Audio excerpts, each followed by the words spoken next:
Praise the Lord. Hallelujah. Mo kí gbogbo alààyè tí Olúwa jí sí ìmọ́lẹ̀ alààyè lónìí pé ẹ kú òwúrọ̀. Àdúrà ìṣẹ́jú márùn-ún ojoojúmọ́. Ohun tí mo fẹ́ fi bá wa gbàdúrà papọ̀ lówùúrọ̀ yìí ni ọwọ́ Olúwa bẹ̀rẹ̀ iṣẹ́ nínú ayé mi. Àwọn ọmọ Ọlọ́run gbogbo tí a bá wà, tí ọwọ́ Olúwa bá wọnú ayé ènìyàn, ọwọ́ Olúwa bẹ̀rẹ̀ sí ní tún ayé ènìyàn ṣe. Ọwọ́ Olúwa bẹ̀rẹ̀ sí ní mú ìṣòro àti ìdààmú kúrò. Ọwọ́ Olúwa bẹ̀rẹ̀ sí ní dá ìjì dúró. Mo sọ̀rọ̀ jáde lówùúrọ̀ yìí pé ọwọ́ Olúwa tí í ṣe ọwọ́ Kristi olùgbàlà yóò wọnú ayé rẹ̀. Ẹ jẹ́ kí a gbàdúrà. Orúkọ Jésù. Ọlọ́run, àwa dúpẹ́ lọ́wọ́ rẹ, a ṣe ọlọ́ba. A sọ wípé o ṣé, Olúwa gba ọpẹ́ wa. A dúpẹ́ ààbò, ìpamọ́, ìdásí, oore ọ̀fẹ́ tó fi wá sábẹ́ rẹ̀. A dúpẹ́ ìwàláyé àti ìwàláàyè wa. A dúpẹ́ pé Ọlọ́run ń pa wá mọ́ bí ẹyin ojú. A dúpẹ́ àánú rẹ lórí ayé wa. Ọlọ́run, àwa yìn ọ́ lówùúrọ̀ yìí, a sọ wípé o ṣé. Ọlọ́run wákàtí ìgbà ọpẹ́ wa. Ọlọ́run ìsinsìnyí gba ìyìn wa. Ní ti ẹ̀ṣẹ̀ asádìọ́, Ọlọ́run máa dáríjì. A béèrè fún agbára tí sá fún ẹ̀ṣẹ̀, Ọlọ́run yọ̀ǹda rẹ̀. Bàbá wa pè ọ́ lówùúrọ̀ yìí, Olúwa.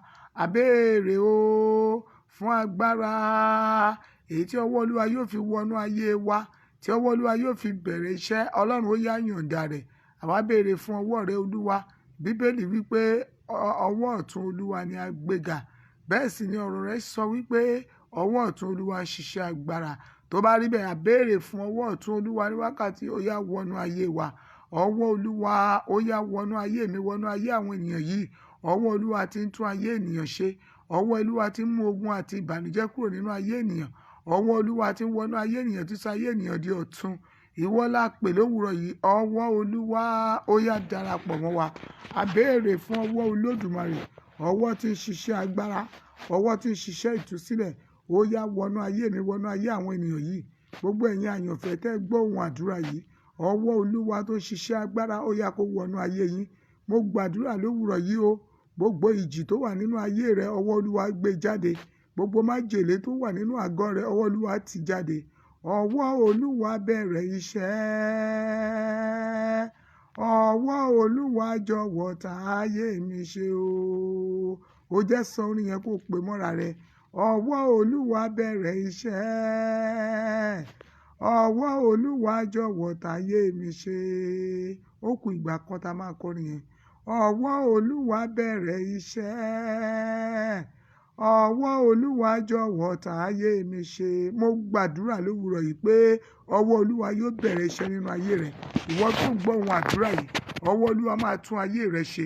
Gbogbo ìjì àìsàn yẹn, ọwọ́ Olúwa yóò máa dá a dúró.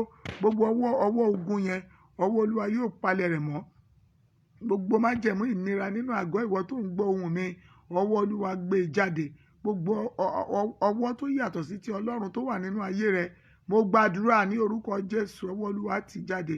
Ọwọ́ Olúwa tó ń ṣiṣẹ́ agbára, ó yá wọnú ayé rẹ̀, ó sọ ọ́ di ọ̀tun. Ọwọ́ Olúwa tí ṣiṣẹ́ ìwòsàn, ó wọnú ayé rẹ̀, ó wò ọ́ sàn. Ọwọ́ Olúwa tí ṣiṣẹ́ àánú, ó wọnú ayé rẹ̀, ó yọ̀ǹda àánú fún ọ. Ọwọ́ Olúwa ó yá bẹ̀rẹ̀ iṣẹ́ rẹ̀, ó yá tún ayé àwọn àyànfẹ́ ṣe. Ọwọ́ Olúwa ó yá gba ìṣàkóso àgọ́ gbogbo ènìyàn. Ọwọ́ Olúwa ó yá ṣiṣẹ́ agbára. Bíbélì wípé ọwọ́ ọ̀tún Olúwa òun lè agbéga. Ọwọ́ ọ̀tún Olúwa ó ń ṣiṣẹ́ agbára. Ọwọ́ Olúwa ó yá bẹ̀rẹ̀ iṣẹ́ nínú ayé mi, nínú ayé àwọn ìránṣẹ́ tó ń gbọ́ ohùn mi. Ọwọ́ Olúwa ó yá ṣiṣẹ́.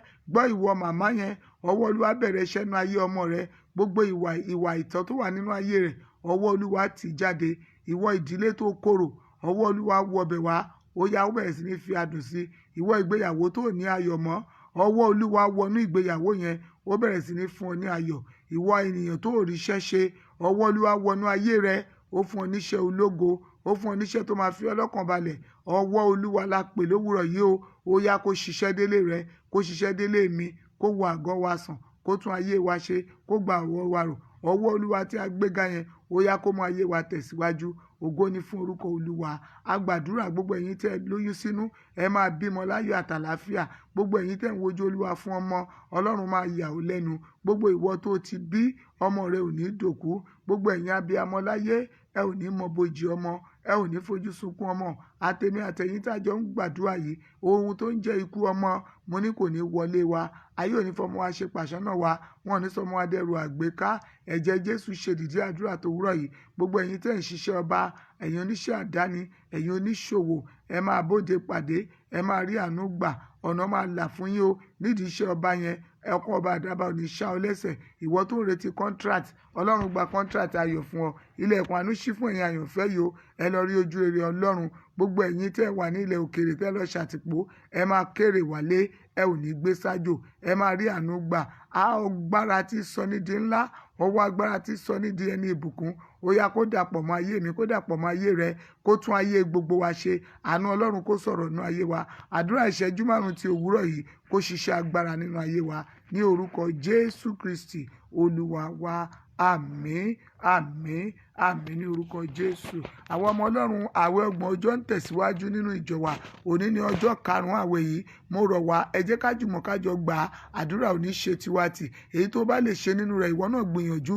Bó ti ẹ̀ jẹ́ 6, bó jẹ́ 8, bó jẹ́ 10 ló lè gbà. Bó o bá sì lè gba gbogbo rẹ̀ tán, ìwọ náà gba àdúrà yìí kó fi wá ojú Olúwa. Ní gbogbo ọjọ́ ni àdúrà ń lọ nínú ìjọ wa. Bí a sì ti ń fi àdúrà yẹn ránṣẹ́ sí ọ, lórúkọ Jésù yóò máa tún ayé rẹ ṣe. Àdúrà ò ní ṣe tiwa tì o. A ó pàdé nínú ìpàdé Ṣílò lónìí ní aago 9 òwúrọ̀.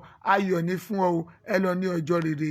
Àlàáfíà Kristi fún yín. Oore ọ̀fẹ́ Kristi kó dàpọ̀ mọ́ ayé rẹ, kó máa bá ọ gbé láti ìsinyìí lọ àti títí láéláé. Àmín. Èmi ni Ajíhìnrere Bọ́ládayọ̀ Olúṣọlá Oyètókí. Àlàáfíà fún yín o. Ẹ ní ọjọ́ rere o.